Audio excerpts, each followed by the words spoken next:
Well, good day, my fellow primates. I'm going to be making a series of videos and putting them on YouTube to try and help other people overcome pain and loss of peace of mind. My name's Stephen. I'm a guy. I'm closing in on 50, and I've been to hell and back many times. But the important thing is I'm back, and I'd like to share my experiences, my wisdom, my journey with others, so that they don't have to spend 20 years trying to work something out that I could help them understand in a few videos and perhaps a few months or maybe even 6 months. You'll have to forgive me because I'm not an expert at this. I'm an amateur, with an iPad and a few notes on the side. I'm not a psychologist. I'm just a person with life experience, and I would like to help my fellow human beings, both male and female, with this experience. Today's topic, I'm going to be talking about loss of peace of mind due to other people's world of poor opinion. I'm going to repeat that point again, world of poor opinion. Now, this may resonate with many of my viewers and listeners. There's often a feeling of uneasiness in your life that you can't explain, and I've used that expression, the world of poor opinion, with a few friends and colleagues, and suddenly it gels in their mind. It's like, oh, of course, no wonder I can't make any headway. I'm living in another person's world of poor opinion. And it's not until you say it in those few words can they actually see it. It's like the sediment sinks to the bottom of the water and the water becomes clear, and it's suddenly all very clear to them. Now, where does this world of poor opinion come from? Well, many places. It usually starts in one's childhood, with parents, teachers, those that are trusted with our welfare and our well-being, and it starts its momentum there. Often with parents, if you look at a dysfunctional family, primarily what is it? It's a bully of a father and a mother who is torn between the care of her children and some sort of dried up sworn allegiance to her husband. They often have fears about ending the relationship. What will people think about a broken marriage and a woman that's left her husband? And of course there's the financial ramifications as well, which doesn't need mentioning. But usually this is where the world of poor opinion starts from. The child finds itself in this war zone with the parents, at war with each other, and of course, like all wars, it spills over to the innocent bystanders, which in this situation is the children. This is certainly my own experience from my childhood. Parents that hated each other, and a father that was, let's just say, a long way from stable, and of course hated his children and hated his wife, and this perspective, this attitude towards everything and everyone shone through beautifully in the family environment, and created a living hell for young children that were dependent on irresponsible adults for their basic needs, including food and shelter.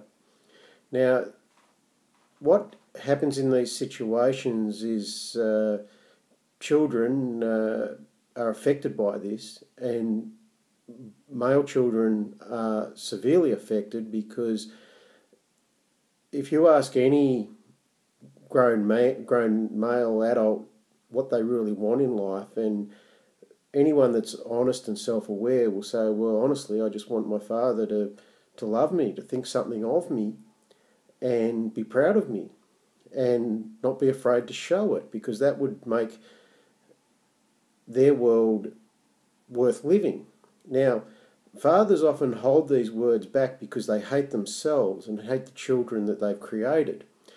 Now, what tends to happen is these male children then grow up in a world of poor opinion, and of course this is transferred to teenage relationships, and they're unable to have functioning relationships with other teenagers, both male and female. The first girlfriend often ends in heartbreak, that kind of thing, and life gets in the way, cars and going out, and eventually they meet a girl that gives them all the right signals, and they commit to this person and they get married, and before they know where they are, they've found themselves in another world of poor opinion because they've been tolerating it from this person, and they were unable to see the red flags because they've never known anything different. So what's the lesson here? The lesson here is all fathers need to deal with their own shit, and it is just shit, by the way.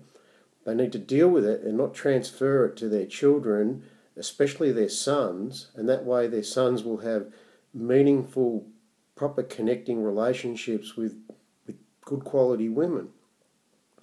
Now, how does it affect women? Well, the young girls that are raised by abusive fathers, we call that daddy issues.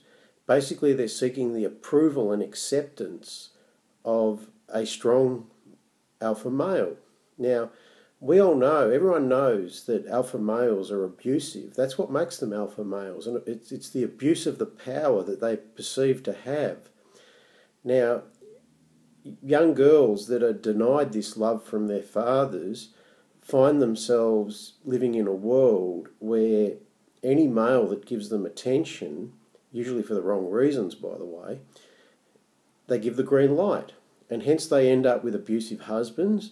So, what ends up happening is a lady that has been raised by an abusive father hooks up with an abusive partner and then raises children that are damaged, and the cycle just continues.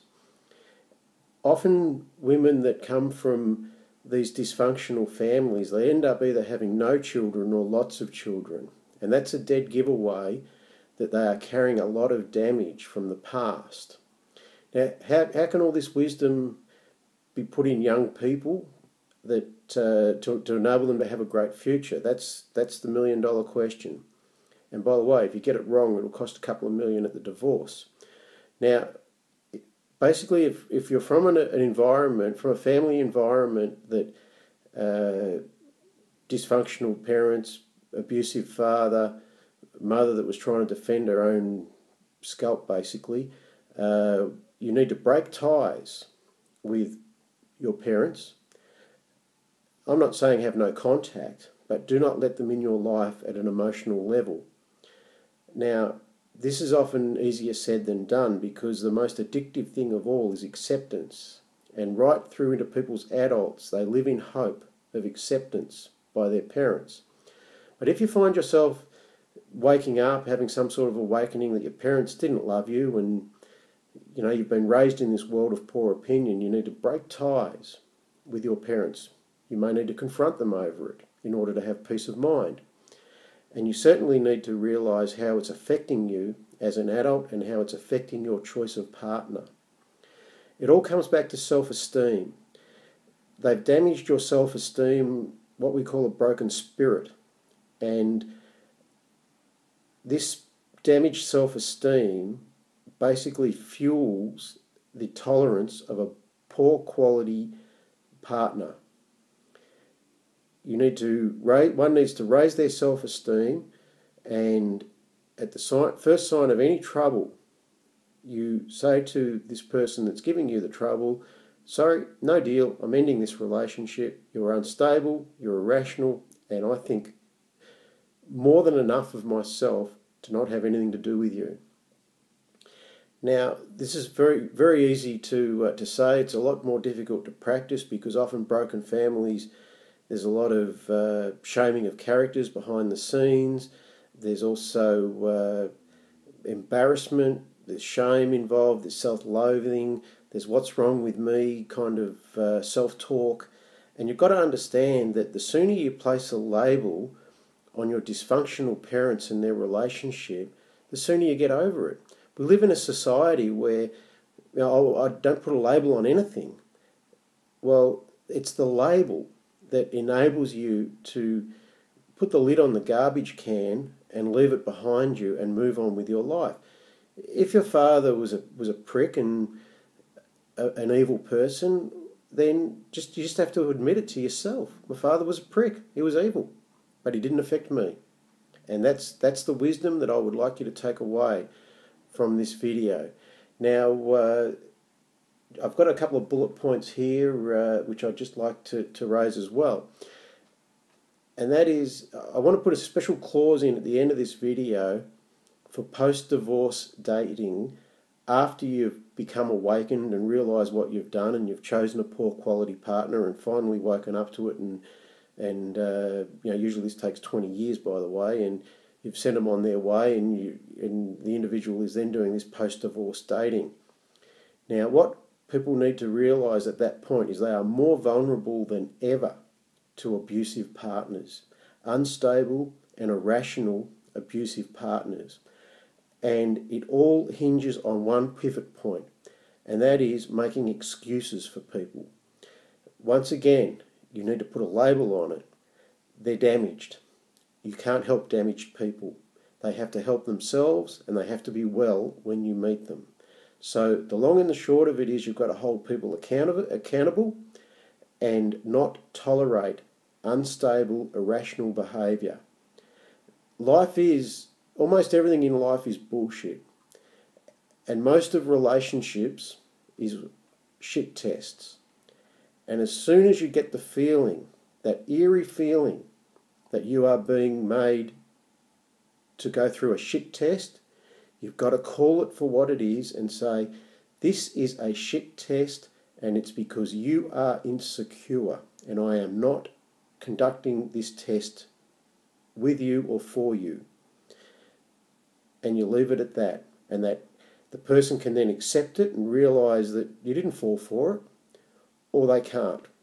And whichever way it goes, you are free of the problem. The problem, of course, gains momentum when you accommodate people in their poor behaviour. But I'll save that for another video, and how we're all guilty of that. And this is my first video. I hope you've enjoyed it. If you like it, please subscribe. Please feel free to send me a message about any topic that you would like me to discuss, and I look forward to your company in the future. Thank you, and bye for now.